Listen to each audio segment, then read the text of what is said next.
မေဆင်မောက်စီကနေဘာမှမျောလင့်မနေပါနဲ့မိကိုတွေအားလုံးပဲမင်္ဂလာပါဗျာ United ဆောင်ကနေပြန်လဲကြိုဆိုလိုက်ပါတယ်ဗျာဒီနေ့မှာတော့ United ရဲ့အဓိကပြဿနာဖြစ်တဲ့ကွင်းလက်ခန်းစစ်နေရအတွက်ပြည်သက်တွေမျောလင့်နေကြတဲ့မေဆင်မောက်စီကနေဘာကြောင့်ဘာမှထပ်ပြီးတော့မမျောလင့်သင့်တော်လာလဲဆိုတော့အကြောင်းနဲ့ဘာလေးပါနဲ့မနူကိုနီတို့နှစ်ယောက်တည်းကဘသူ့ကိုခေါ်ယူသင့်လဲဆိုတာကိုဆွေးနွေးကြည့်ကြတာပေါ့ဗျာပထမဆုံးမေဆင်မောက်အကြောင်းကိုအရင်ဆုံးပြောရလို့ရှိရင် United ဟာစာချုပ်တက်တဲ့12လပဲကြမ်းတော့လို့နောက်နှစ်ဆိုလို့ရှိရင်အလကားရမယ်ကစားသမားကိုပေါင်တန်း60အထိအလော်တကြီးပေးပြီးတော့ခေါ်ယူခဲ့တာပါဗျာအခုချိန်မှာအသင်းကကွင်းလက်ခန်းစစ်ကစားသမားမခေါ်နိုင်သေးတဲ့အခြေအနေမှာမေဆင်မောင်းများအဲ့ဒီနေရာကိုဝင်ပြီးတော့ဖြစ်ပေနိုင်မလားဆိုပြီးတော့မျှော်လင့်နေကြတဲ့သူတွေရှိပါတယ်ဒါပေမဲ့လည်းမြေပြင်အခြေအနေမှာတော့ဒါဟာလုံးဝဖြစ်လာနိုင်ကြအကြောင်းမရှိဘူးဗျမေဆင်မောင်းဟာပြိုင်ဘက်ကိုကြမ်းကြမ်းနဲ့ဖျက်ထုတ်ကစားနိုင်တဲ့ရုပ်ပိုင်းဆိုင်ရာအားတာရဲ့နံပါတ်6ကစားသမားမျိုးမဟုတ်လို့ပါပဲသူစီမှာအဲ့ဒီလိုကစားနိုင်တဲ့ခန္ဓာကိုယ်ဖွဲ့သီးပုံမျိုးမရှိတယ်လို့မျိုးတစ်သက်လုံးလဲအဲ့ဒီလိုအထိုင်ကွင်းလဲခန်းစစ်နေရာမျိုးမှာမကစားခဲ့ဘူးပါဘူးဗျသူဟာအသင်းပေါ်တွေပွဲပတ်နေတဲ့အချိန်အနာပေးဖို့ဝေးကစားပေးနိုင်တဲ့အရန်ကစားသမားတစ်ယောက်အဖြစ်သာအသုံးဝင်မှာဖြစ်လို့သူစီကနေပြီးတော့အများကြီးတွားမျှော်လင့်နေလို့ရှိရင်လဲ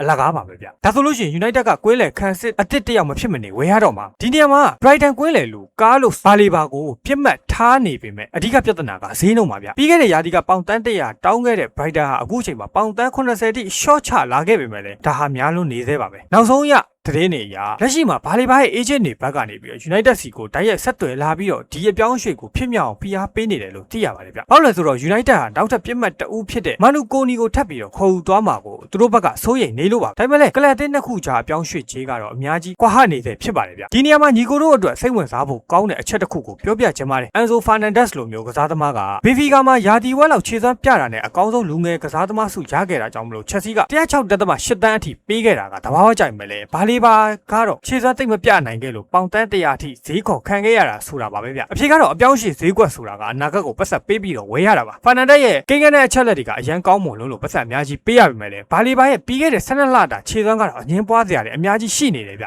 INEOS အနေနဲ့လည်းခြေစွမ်းမတည်ငြိမ်သေးတဲ့ကစားသမားတစ်ယောက်အတွက်နဲ့ပေါင်တန်း80ဆိုတဲ့ချက်လက်မှတ်ကိုကလပ်ပိုင်ရှင်အသင်းတွေစီမှာအကြောင်းပြချက်ပေးဖို့ဆိုတာတကယ်ကိုခက်ခဲတဲ့ဆုံးဖြတ်ချက်ပါဗျဒါကြောင့်မလို့ United အတွက်နောက်ထပ်ရွေးချယ်စရာတစ်ခုကမာနူကိုနီပါပဲသူ့ရဲ့ပြောင်းရွှေ့ခြင်းကပေါင်တန်း90အောက်မှာပဲရှိပါတယ်ဒါပေမဲ့လည်း United အနေနဲ့ကိုနီနဲ့ပုံကိုရေးသဘောတူညီမှုဆွေးနွေးထားရမယ်လေရိုမာအသင်းစီကိုတော့တရားဝင်ကွမ်းလန်းထားတာမရှိပါဘူးဗျအကယ်၍ Brighton ဘက်ကသာဘာလီဘာရဲ့ဈေးကိုပေါင်55တန်းလောက်ထိ short ချပေးနိုင်မယ်ဆိုလို့ရှင်တော့ဘာလီဘာကိုရွေးချယ်သင့်မယ်လေပေါင်တက်80အထိဆက်တောင်းနေမယ်ဆိုလို့ရှင်တော့မာနူကိုနီကိုပဲရွေးချယ်သွားတာကအသင်းအတွက်အကောင်းဆုံးဖြစ်ပါလိမ့်မယ်ဗျဘယ်သူကိုပဲရဒီနှစ်ယောက်ထဲကတယောက်ဆိုရင်ပဲ United ကွင်းလေဟာအများကြီးအဆင့်မြင့်သွားမှာသိချပါလေဗျညီကိုတို့အနေနဲ့ရောမေဆင်မောင်ကိုကွင်းလေခန်းစစ်နေရာမှာအထိုင်ချကစားနိုင်မယ်လို့ထင်လားပြီးတော့ဘာလီဘာနဲ့မာနူကိုနီနှစ်ယောက်ထဲမှာဘယ်သူကိုပေါ်ပြီးတော့ခေါ်စီခြင်းလဲဆိုတာကိုကိုမှန်မှာဝင်အောင်ဆွေးနွေးပေးသွားကြပါအောင်ဗျာ